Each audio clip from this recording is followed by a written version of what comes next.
네, 저희는 지난 수요일 하나님께서 한나를 생각하셨다는 말씀을 나누었습니다.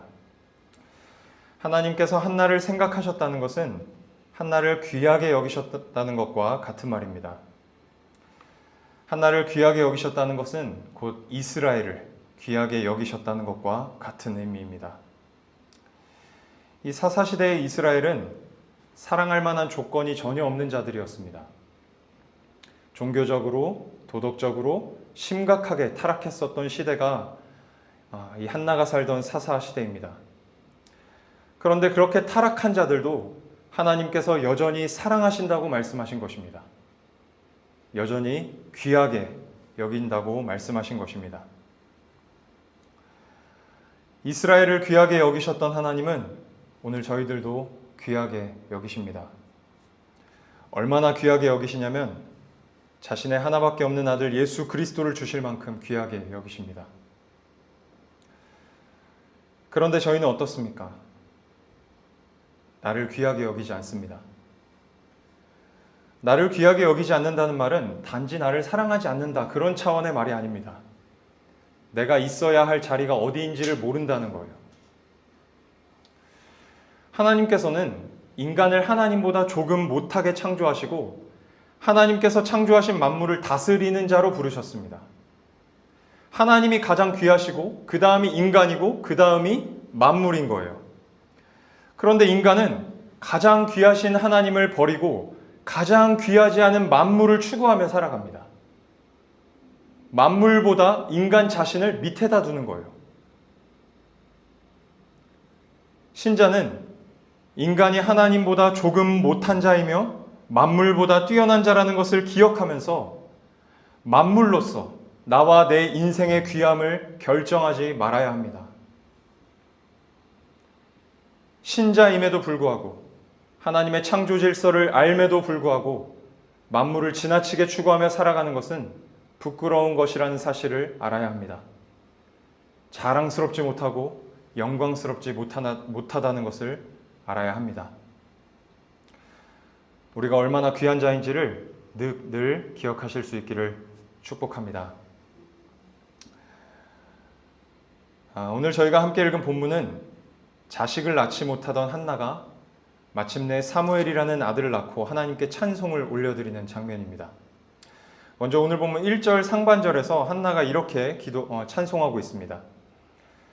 한나가 기도하여 이르되 내 마음이 여호와로 말미암아 즐거워하며 내 뿔이 여호와로 말미암아 높아졌으며. 아멘. 여기 보면 내 뿔이 여호와로 말미암아 높아졌으며 라는 표현이 있어요. 이 뿔이 높아졌다는 표현은 뿔이 커졌다는 의미가 아니에요. 뿔이 높이 들렸다는 거예요. 여러분, 동물이 뿔을 높이 들려면 어떻게 해야 될까요?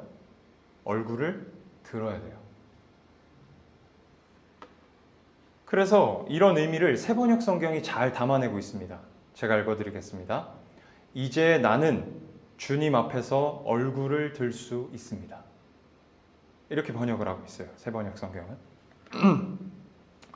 얼굴을 들 수 있다는 말이 무슨 뜻일까요? 이 자식을 낳지 못했던 한나는 엘가나의 첫 번째 부인이었음에도 불구하고 두 번째 부인인 분인나에게 무시를 당했어요. 괴롭힘을 당했어요. 어쩌면 한나의 동네 사람들도 한나를 향해서 이 자식을 낳지 못하는 여자, 하나님에게 저주받은 여자, 버림받은 여자 하면서 무시하고 경멸하고 멸시하고 조롱했을지 몰라요. 그로 말미암는 수치와 슬픔과 괴로움과 절망 때문에 한나는 얼굴을 들고 다닐 수가 없었어요. 그러던 한나가 사무엘을 주신 그 하나님으로 말미암아 얼굴을 들 수 있게 된 거예요.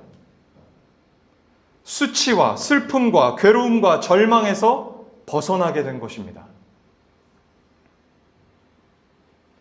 한나를 괴롭히고 무시하고 조롱하던 원수들 앞에서 얼굴을 똑바로 들고 당당하게 설 수 있게 된 것입니다.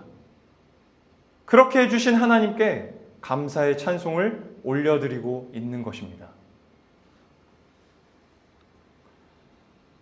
사랑하는 여러분, 신자도 얼굴을 들 수 있습니다.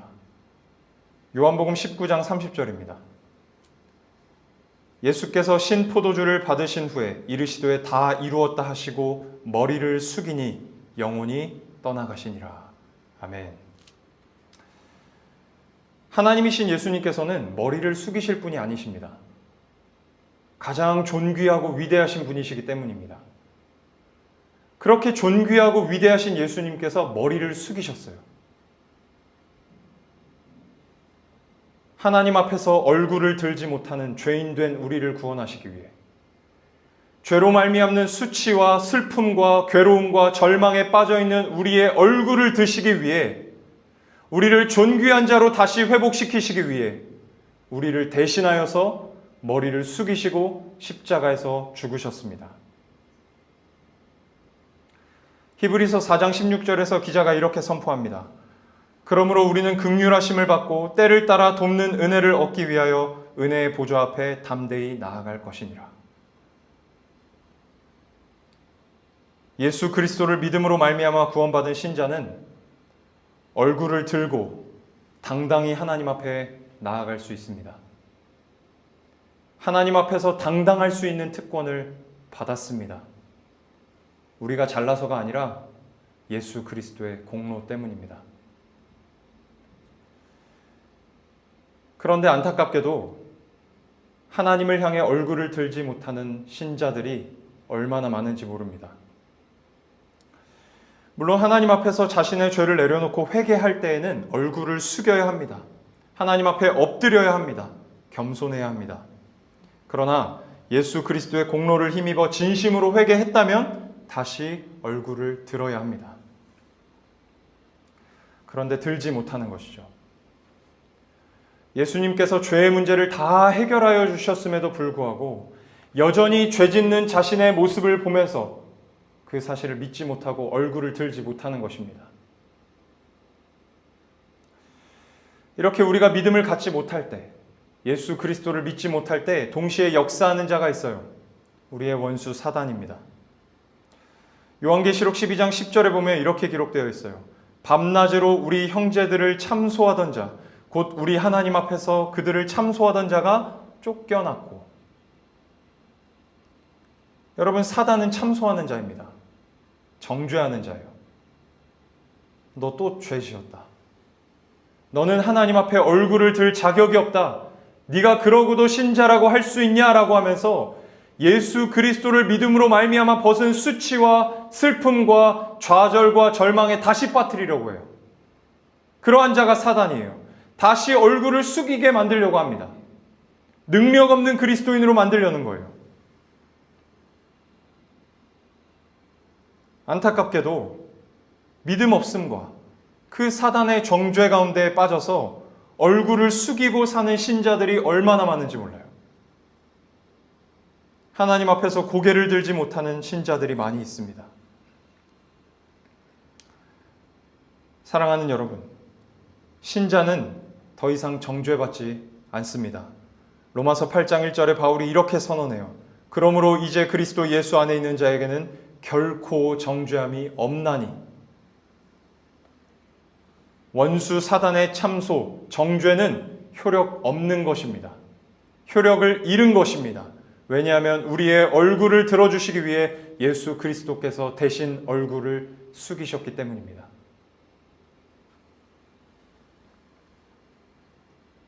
죄로 타락한 우리를 존귀한 자로 다시 회복시키시기 위해 자신의 존귀함을 포기하시고 예수님께서 우리를 위해 대신 죽으셨습니다.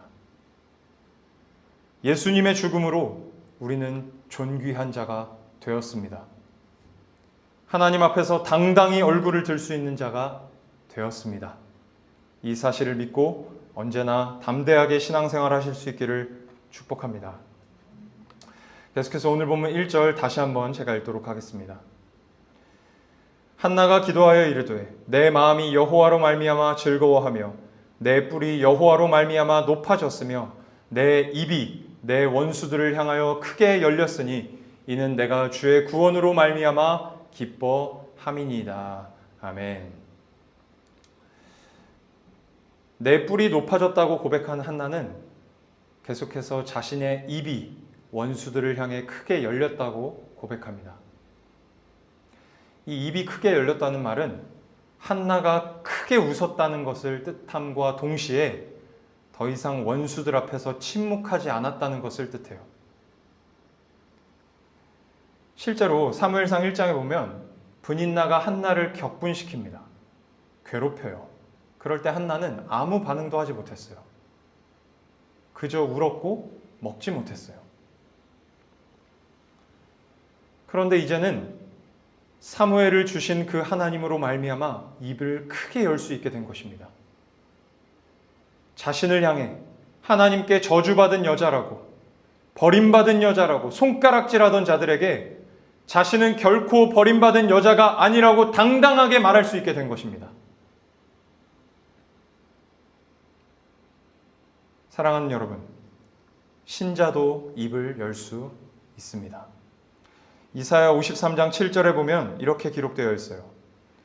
그가 곤욕을 당하여 괴로울 때에도 그의 입을 열지 아니하였으며 마치 도수장으로 끌려가는 어린 양과 털 깎는 자 앞에서 잠잠한 양같이 그의 입을 열지 아니하였도다.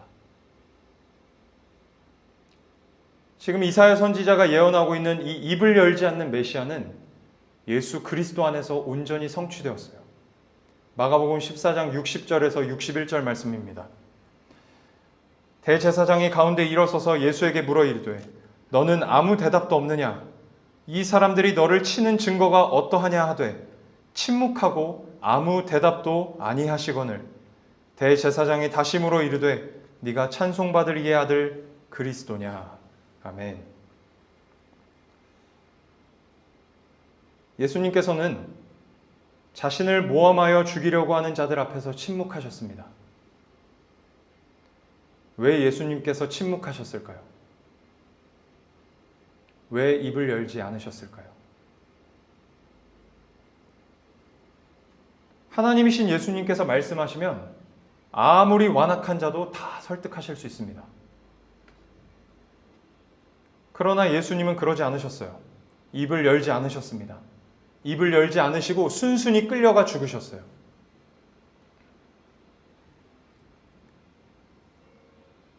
하나님 앞에서 입을 열지 못하는 죄인된 우리를 구원하시기 위해 죄로 말미암는 수치와 슬픔과 괴로움과 절망에 빠져 하나님을 향해 입을 열지 못하는 죄인들의 입을 열어주시기 위해 우리 대신 침묵하며 순순히 십자가에서 죽으신 것입니다.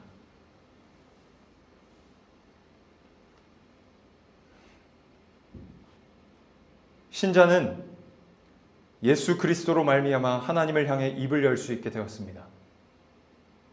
히브리서 13장 15절에서 기자는 이렇게 말합니다. 우리는 예수로 말미암아 항상 찬송의 제사를 하나님께 드리자. 이는 그 이름을 증언하는 입술의 열매니라. 아멘. 신자는 예수 그리스도께서 침묵하고 죽으심으로 말미암아 하나님을 찬송할 수 있는 자가 되었습니다. 에베소서 1장 5절에서 6절에 바울은 또 이렇게 선언합니다. 그 기쁘신 뜻대로 우리를 예정하사 예수 그리스도로 말미암아 자기의 아들들이 되게 하셨으니 이는 그가 사랑하시는 자 안에서 우리에게 거저 주시는 바 그의 은혜의 영광을 찬송하게 하려는 것이라. 아멘. 그의 은혜의 영광을 찬송하게 하시려고 우리를 구원하셨대요.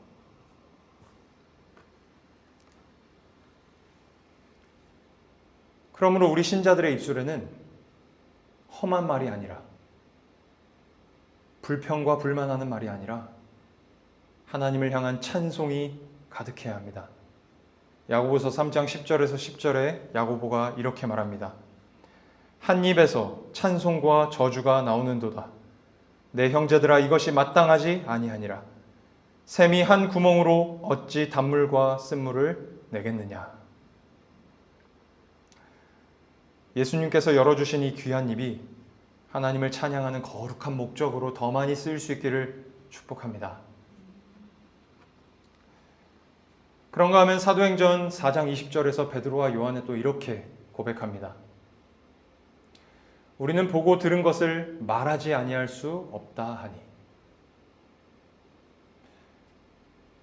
예수님께서 잡혀가실 때 예수님의 제자들은 입 다물고 다 도망쳤어요.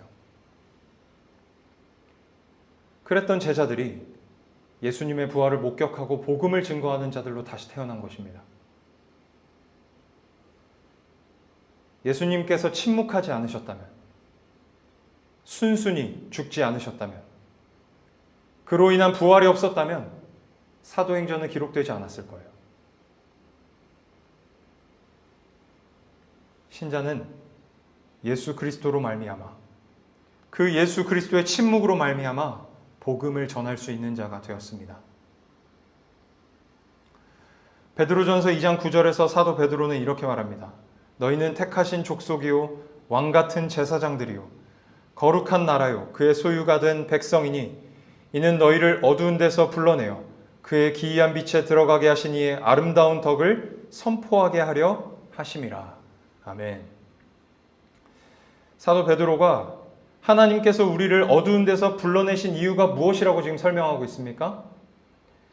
그의 기이한 빛에 들어가게 하시니 예수 그리스도의 아름다운 덕, 예수 그리스도의 행하심, 복음을 선포하게 하려고 우리를 어두운 데서 불러내셨대요.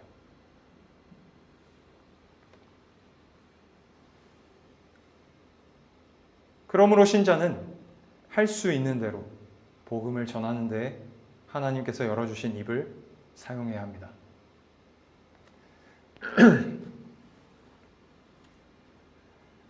예수 그리스도의 침묵으로 말미암아 입을 열게 된 신자가 그 입으로 할 수 있는 가장 중요한 일 한 가지가 더 있습니다. 예수님께서 십자가에 달려 돌아가신 후에 다시 업으로 돌아간 제자들이 물고기를 잡고 있어요. 물고기를 잡다가 부활하신 예수님을 만나게 됩니다. 놀란 제자들이 예수님 계신 곳으로 막 달려가죠. 예수님께서 물고기를 굽고 계시는데 그때 성경이 이렇게 기록을 하고 있어요. 요한복음 21장 12절 말씀입니다. 예수께서 이르시되 와서 조반을 먹으라 하시니 제자들이 주님이신 줄 아는 고로 당신이 누구냐 감히 묻는 자가 없더라. 예수님인 줄 알고 굳이 묻지 않았다는 뜻으로도 볼 수 있어요. 당연히 예수님이니까 예수님이냐 하고 묻지 않은 거예요. 그런데 저는 이 말씀을 묵상하면서 이렇게 이해를 했어요. 자신들이 배신한 예수님인 줄 알고 아무 말도 하지 못했다. 입이 10개라도 할 말이 없는 거예요. 입이 있어도 말을 못하는 거예요. 왜? 죄책감 때문에. 입 다물고 다 도망쳤잖아요.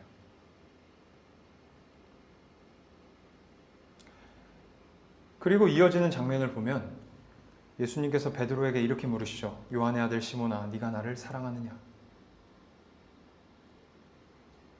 3번 물으세요. 예수님의 이 질문에 베드로가 3번 동일하게 대답합니다. 내가 주님을 사랑하는 줄 주께서 아시나이다.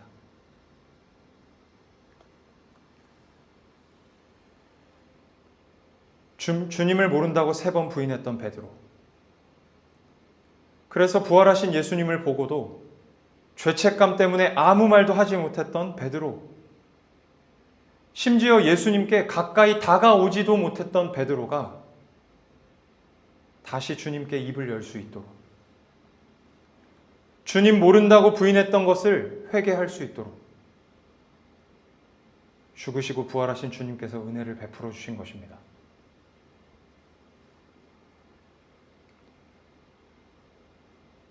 죄로 말미암는 수치와 슬픔과 괴로움에 입을 열지 못하는 죄인들을 위해 침묵하며 순순히 끌려가 죽으신 예수님으로 말미암아 신자는 입을 열 수 있게 되었어요. 그 입으로 할 수 있는 가장 영광스럽고 자랑스러운 일은 회개입니다.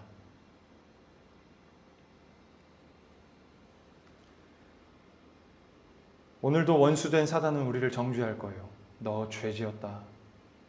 네가 그러고도 신자냐? 네가 그러고도 하나님을 향해 얼굴을 들 수 있냐? 네가 그러고도 하나님을 찬양하며 회개할 수 있냐? 이러한 정죄에 하나님을 향해 입을 열지 못하는 신자들이 너무나도 많습니다. 죄책감에 빠져서 하나님을 찬양하지 못해요. 찬양할 자격이 없다고 말합니다. 수치에 빠져서 복음 전하는 자로 살지 못합니다. 나 같은 것을 통해서 무슨 복음이 전파되겠냐고 해요. 깊은 절망에 빠져서 회개하지 못합니다. 하나님께서 자신의 회개를 들어주지 않으실 것이라고 착각합니다. 사랑하는 성도님들,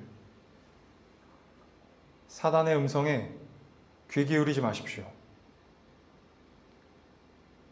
예수 그리스도께서 침묵으로 열어주신 입술을 담대히 하나님께 활짝 여십시오. 원수된 사단을 향해서도 입을 크게 여십시오. 그리고 담대히 선포하십시오. 나는 예수 안에서 온전히 죄사함 받았다. 그 누구도 나를 정죄할 수 없다. 예수님께서 열어주신 그 귀한 입을 하나님 찬양하는데, 복음 전하는데 담대하게 회개하고 사단의 권세를 대적하는데 사용하실 수 있기를 축복합니다. 말씀을 맺겠습니다.